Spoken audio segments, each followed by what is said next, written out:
인사 나누시죠. 안녕하세요. 안녕하세요. 오늘도 전문가 박예인 노무사님 나오셨습니다. 무슨 전문가요? 뭐 다양한 분야에 대해서 자, 오늘 다룰 주제 뭐예요?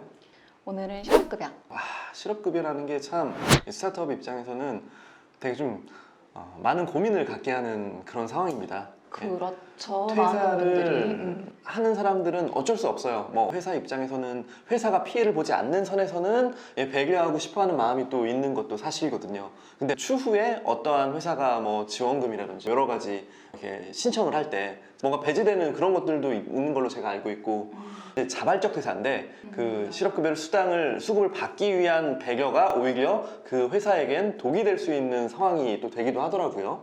맞아요. 그래서 오늘 노무사님 통해서 이 실업급여에 대해서 좀 자세히 알아보도록 하겠습니다. 먼저 실업급여 요건이 뭔가요?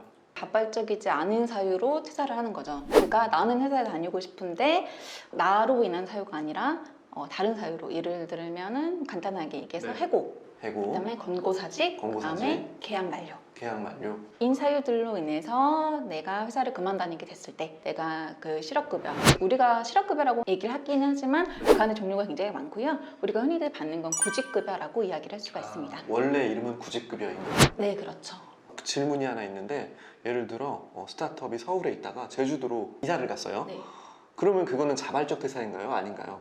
그럴 때는 자발적 퇴사지만 정당하게 인정이 되는 사유. 그러니까 그래요? 예외적인 사유가 또 있어요. 내가 자발적으로 퇴사를 했지만 네. 이 실업급여를 받을 수 있는 뭐 사유 중에 좀 여러 가지가 있는데요. 예를 들어서 회사로부터 2개월 이상 임금 체불이 됐을 경우, 그다음에 성희롱이 있었을 경우, 그다음에 내가 돌봐야 되는 가족이 부양가족? 있는데, 부양가족이 있는데 네. 그래서 30일 이상 휴직을 해야 되는데 회사 사정상 휴직을 못 해주는 경우라던가, 아니면 일을 해야 되는 내가 굉장히 몸이 좋지 않아져서 회사한테 뭐 휴직이라던가 아니면 근무 장소의 변경, 업무 변경을 요청을 했는데 회사 사정으로 그거를 못 해줄 때, 이렇게 했을 때는 단순 이유만으로는 안 될 것 같아요. 의사소견서 있어야죠. 아, 네, 그러니까 그럴 때는 사실 자발적인 퇴직이기는 하지만 네. 그래도 정당하게 실업급여를 받을 수 있는 예외적인 사유가 됩니다.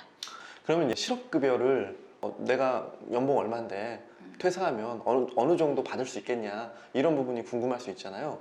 대부분 받으시는 평균임금으로 계산을 하시면 될 거고, 평균임금이라고 이야기를 하는 거는 내가 퇴사한 날로부터 이전 3개월 역산으로 계산을 해가지고 그 일수로 나눈 그 임금을 평균임금이라고 계산을 하고요. 그 다음에 그 고용보험에 가입된 기간으로 해서 나뉘어지고요. 그다음에서 나이와 또 장애인인지 아닌지에 따라서 나눠집니다. 그래서 최저 90일부터 최대 240일까지. 그러면 예를 들어 90년생 31살 월급 300만 원 받는 분이 이제 퇴사를 해서 실업급여를 수당하고 싶다. 그러면 얼마를 받을 수 있을까요?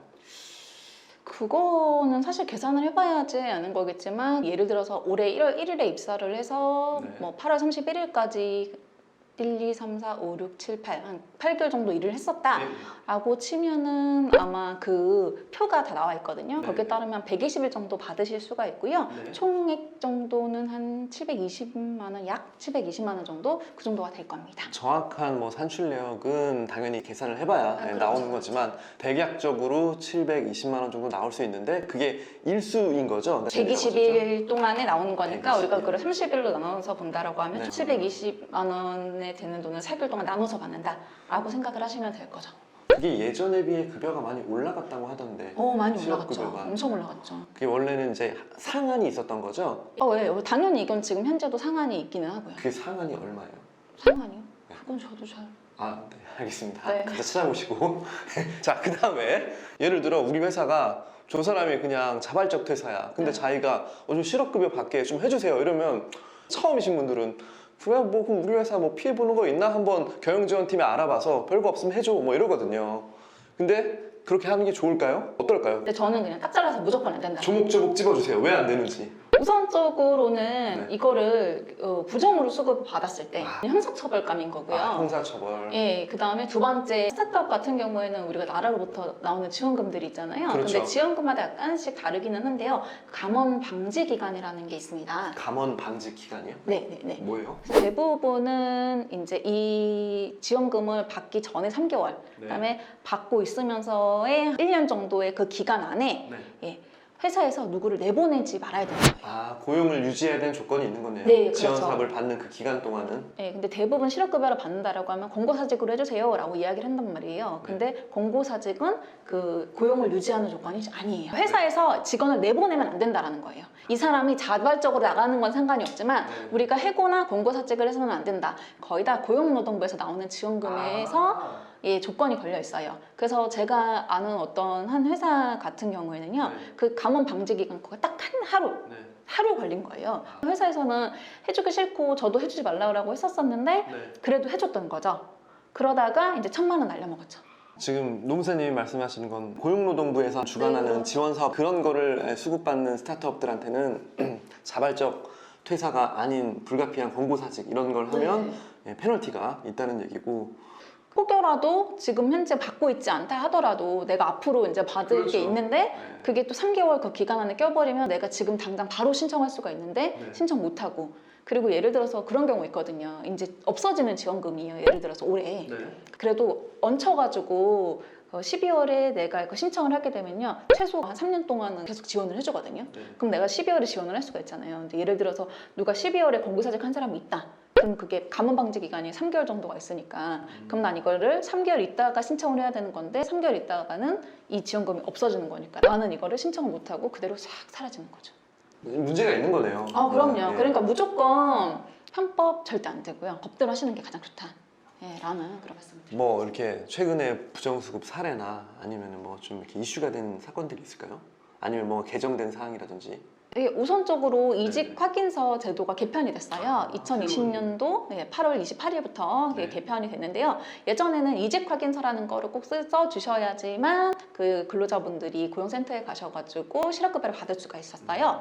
그런데 이제는 근로자가 이거 이직 확인서를 달라라고 요청서를 줄 때, 혹은 아니면 고용 그 복지 플러스 센터에서 회사한테 이직 확인서 달라라고 얘기한 때로부터 10일 이내에 제출을 해줘야 됩니다. 근로자가 해달라고 얘기를 하면은 무조건 그 기간 안에 해줘야 되는 거고요. 그리고 가장 중요한 거는 원래 이직 확인서 제출하는 것이 근로복지공단이었거든요. 근데 이제 고용복지 플러스 센터, 그러니까 흔히 우리가 얘기하는 고용센터로 변경이 됐어요. 그렇게 제출하는 것 자체가 아예 변경이 됐다는 거죠. 그게 더 접근성이 좋은 곳인가요? 원래 실업급여 자체의 업무를 고용복지 플러스 센터에서 했었는데 이직 확인서는 근로복지공단에서 받으니까 아무래도 일이 이제 투 트랙으로 되니까 한쪽으로 좀 모으는 거고요. 이직 확인서라고 하는 게 이 사람이 언제 어떠한 사유로 퇴사를 했는지 확인을 한 번 더 다시 받는 거거든요. 그래서 이직 확인서를 좀 거짓으로 작성을 하게 되면 실업급여를 부정수급을 하게 되는 거고요. 예전에는 3년 이하의 징역 또는 3천만 원 이하의 벌금이었다면 그게 이제 5년 이하의 징역 또는 5천만 원 이하의 5천만 원.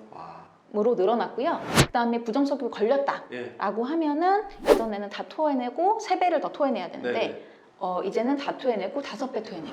아까 이제 저희가 연봉 뭐 월급 300만 원, 뭐 31살 그분이 퇴사하시면 700만 원 받을 텐데 5배면 3,500만 원이네요. 저한테 진짜 가끔 그런 전화 와요. 자기 지금 실업급여 부정수급으로 이거 걸렸는데 자기 이거 어떻게 해결해야 되냐고. 그래서 제가 해결하시는 방법은 없고 거기서 하라는 대로 하시라고 제가 그렇게 말씀을 드리죠. 혹시 그게 걸렸을 때 좀 회사가 도와줬다는 게 확인되면 회사한테는 무슨 제재가 있나요? 회사도 같이 그거 공모하면 되니까 문제가 되죠. 그래요? 회사가 이직 확인서를 그렇게 써준 거잖아요. 그렇죠. 거짓으로 써준 거죠. 자발적 네. 퇴사인데 우리가 좀 그 편의를 봐주겠다고 배려해주겠다고 쓴 건데 그렇죠. 억울하면 억울할 수 있겠지만 어찌됐건 좀 가당한 거죠. 동조한 그렇죠. 거에 대한 결과로 같이 페널티를 받을 수도 있다. 그럼요. 호적이 예쁘게 빨간색으로 장식을 할 수가 있는 그런 상황이 있게 되니까 많은 분들이 다른 회사에서는 실업급여 해주고 하는데 왜 여기에서는 안 해줘요? 이거 되게 치사하다 막 이렇게 말씀하시는 경우가 굉장히 많이 있어요. 근데 저는 전혀 이게 가볍지 않다고 보거든요. 그래서 이거를 보고 계시는 스타트업 대표님들께서는 그냥 법대로 자진 퇴사면 자진 퇴사 아니면은 아닌 걸로 해가지고 그냥 그렇게 딱 정석대로 처리를 해주시는 게 가장 좋다. 라는 거 말씀드리고 싶어요. 뭐 부정수급은 스타트업 입장에서도 당사자 입장에서도 결코 바람직하지 않은 거네요. 리스크도 엄청 크고 그럼요. 그거에 대한 사후 관리가 좀 되게 빡빡하게 이루어지고 있나요? 고용센터에서는 어떻게 또 그거를 식별을 해요? 부정수급인지 아닌지. 약간 냄새 난다 싶으면 가가지고요. 실사도 나오기도 하고요. 예, 그래서 예전에 저 아는 동기 노무사분은 그걸로 행정심판까지 가고 막 이랬어요. 물론 졌죠. 근데 실사 와도 이 회사에는 이미 퇴사하고 없잖아요. 회사로 갈 건지 뭐 집으로 갈 건지 어떻게 파악해요? 우선적으로는 회사로 나와서 네. 회사에서 정말 이 사람이 제 권고사직을 한 게 맞는지, 권고사직을 한 사유가 어떻게 됐는지, 왜 이렇게 상황이 됐었는지, 권고사직을 할 수밖에 없었던 그런 사유나 이런 것들을 정확하게 다 알아보고, 그다음에 네. 그런 어떤 상황에서 이렇게 됐는지 이제 서로 네네. 각각 조사를 해보고 네. 굉장히 좀 디테일하게 들어갑니다. 그러네요. 말이 안 맞으면 뭔가 의심을 하겠네요. 예, 그렇죠. 이직 확인서를 써줄 때 정도만 배려한 거지. 사실 네. 뭐 그 이상 이후 말을 마치진 않았으니까. 예.